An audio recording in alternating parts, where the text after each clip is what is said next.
नमस्कार साथियों, पिछले वीडियो में हम सब धनुषकोटि की यात्रा पर गए थे और उस स्थान को देखा जो कभी एक हंसता खेलता कस्बा था, लेकिन प्रकृति की शक्ति के आगे 1964 में आए एक भीषण जलजले ने उस हंसते खेलते कस्बे को तबाह कर दिया।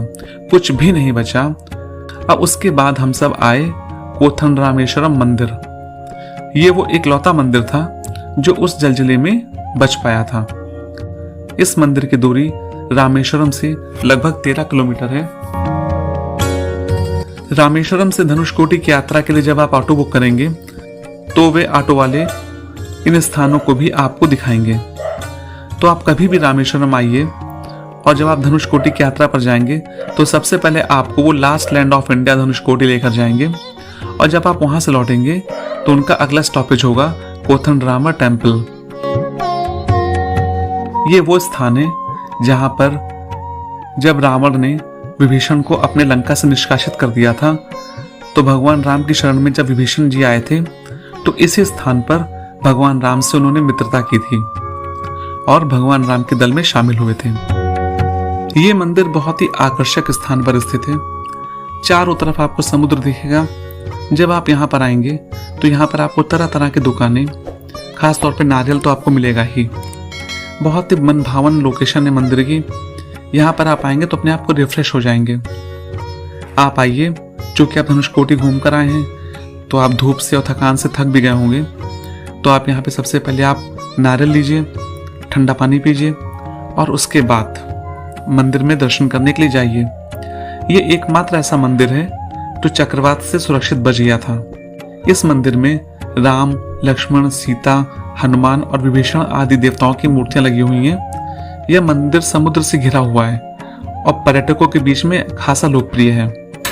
यहाँ पर आप रामेश्वरम से आसानी से आ सकते हैं। इस मंदिर का निर्माण लगभग 500 से 1000 साल पहले होने का एक अनुमान है। मुख्य मूर्ति को धनुष के रूप में चित्रित किया गया है और इसके लिए मूर्ति को कोथंडरामस्वामी नाम दिया गया है। माना जाता है कि यह मंदिर वह स्थान है जहां रावण के छोटे भाई विभीषण ने राम और उनकी वानर सेना से शरण मांगी थी।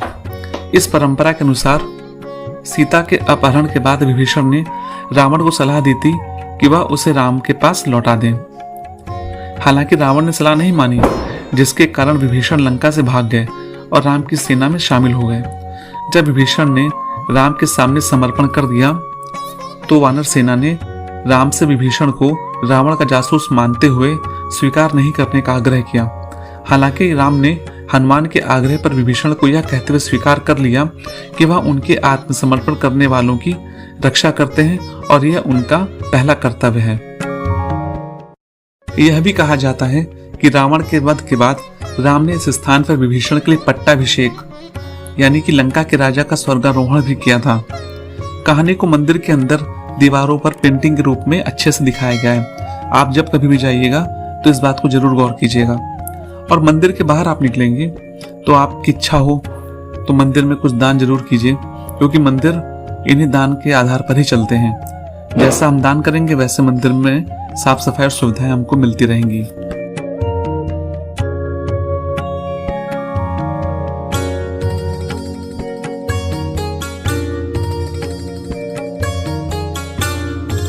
अब इसके बाद हम सब निकल चले अगले स्थान के लिए। रामेश्वरम में विलुंडी तीर्थम एक प्रसिद्ध पर्यटक आकर्षण है। यह रामेश्वरम शहर से लगभग 6 किलोमीटर दूर स्थित है और यह रामेश्वरम के लगभग 64 तीर्थों में से भी एक प्रमुख तीर्थ है। विलुंडी तीर्थम समुद्र तट, शांत ज्वार के साथ एक शांत जगह पर स्थित है। यह समुद्र के बीच में बना हुआ एक मीठे जल का कुआं है।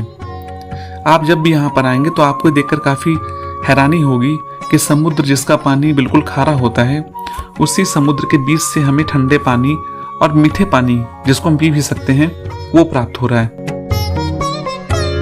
खारे जल स्रोत के अंदर एक शुद्ध और मीठा जल स्रोत होने के कई भी वैज्ञानिक कारण हो सकते हैं, लेकिन रामायण से एक पौराणिक कथा है जो कि इस स्थान पर यह बताती है कि इसका पानी मीठा क्यों है।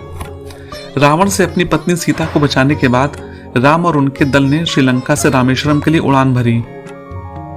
रामेश्वरम में वे शिवलिंग स्थापित करके अनुष्ठान और पूजा करते हैं। अनुष्ठान करने और तीर्थों में स्नान करने के बाद राम अपने दल के साथ पुष्पक विमान, जो कि उन्हें रावण से मिला था, उसके माध्यम से अपने जन्म स्थान अयोध्या के लिए उड़ान भरे। तभी रास्ते में उनका दल उनसे पानी मांगता है। राम ने अपना तीर उठाया और समुद्र में मार दिया, जिससे उस स्थान पर मीठे पानी का एक जल स्रोत फूट पड़ा और उसी पानी को पीकर उनके दल ने और सीता मैया ने अपनी प्यास बुझाई। विलुंडी का शाब्दिक अर्थ है तीर से छेदा गया स्थान, और तीर्थम का अर्थ तमिल भाषा में पवित्र जल है। तो इस स्थान की भी मान्यता बहुत है। विज्ञान कुछ भी कहता हो, लेकिन हमारी रामायण, हमारा पौराणिक ग्रंथ कुछ अलग ही कहता है। और जब तक हम सबका राम भगवान में विश्वास है, हम इसमें भी विश्वास करते रहेंगे। तो आप जब कभी भी आइएगा, इस स्थान को जरूर देखिएगा।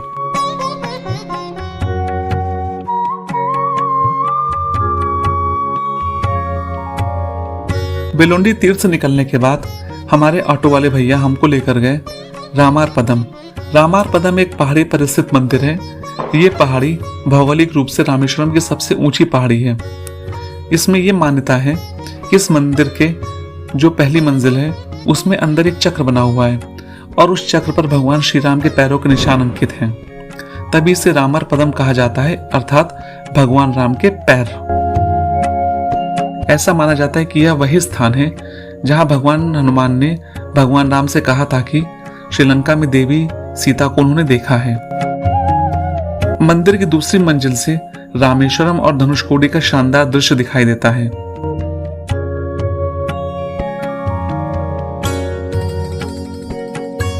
प्रधानमंत्री नरेंद्र मोदी ने पूर्व राष्ट्रपति एपीजे अब्दुल कलाम की दूसरी पुण्यतिथि के मौके पर यहां रामेश्वरम के पीकारंबू में करोड़ों रुपए की लागत से निर्मित उनके स्मारक का उद्घाटन किया। जब आप रामेश्वरम जाएंगे तो यह स्मारक को देखना आप अपनी हिट लिस्ट में जरूर रखिएगा, क्योंकि यह स्मारक इतना अच्छा है। आप लोगों ने केवल डॉक्टर एपीजे, जो बहुत बड़ी शख्सियत थी, उनके बारे में पेपर में सुन रखा होगा, न्यूज़ में देखा होगा, लेकिन जब आप यहाँ पर आएंगे तो उनके जीवन से अच्छे से परिचित हो पाएंगे। बहुत ही सुंदर और बहुत ही भव्य बना हुआ है। कलाम लंबे समय तक विभिन्न पदों पर डीआरडीओ के साथ जुड़े रहे। यह स्मारक को बनाने में 15 करोड़ रुपए की लागत आई है और इसके लिए कलाम के गांव पीकारंबू में तमिलनाडु सरकार ने जमीन आवंटित की थी। यह मेमोरियल डीआरडीओ द्वारा बनाया गया है और यह वही स्थान है जहां पर मिसाइल मैन के पार्थिव शरीर को दफन किया गया था।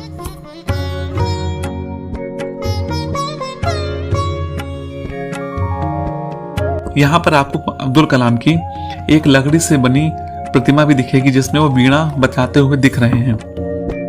हमारे पूर्व राष्ट्रपति इस वाद्य यंत्र को बजाने में निपुण थे। इस स्मारक में दिवंगत वैज्ञानिक की 900 पेंटिंग्स, 200 दुर्लभ तस्वीरें हैं। वह 2002 से 2007 तक राष्ट्रपति रहे। स्मारक में कांसे की बनी कलाम की प्रतिमा भी लगाई गई है। स्मारक के प्रवेश द्वार का डिजाइन नई दिल्ली के इंडिया गेट की तर्ज पर तैयार किया गया है।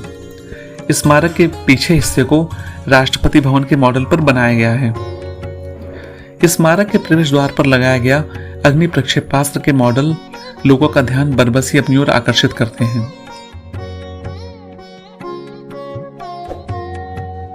तो साथियों, उम्मीद करते हैं कि आपको वीडियो पसंद आया होगा। अभी रामेश्वरम में कई सारे स्थान हैं जो आपको दिखाने रह गए हैं। ये इस वीडियो का पहला पार्ट था। अब अगले वीडियो में आपको रामेश्वरम के अन्य कुछ स्थानों के बारे में दिखाएंगे, जिससे कि आप रामेश्वरम से अच्छे से परिचित हो सकें। आपको ये भी बताते चलें कि फिलहाल इस स्मारक का पहला चरण ही बनकर तैयार हुआ है, जिसके निर्माण में लगभग 50 करोड़ रुपए खर्च हुए हैं। दूसरे चरण में यहाँ पर एक पुस्तकालय, नक्षत्रशाला और सभागार बनाया जाना है।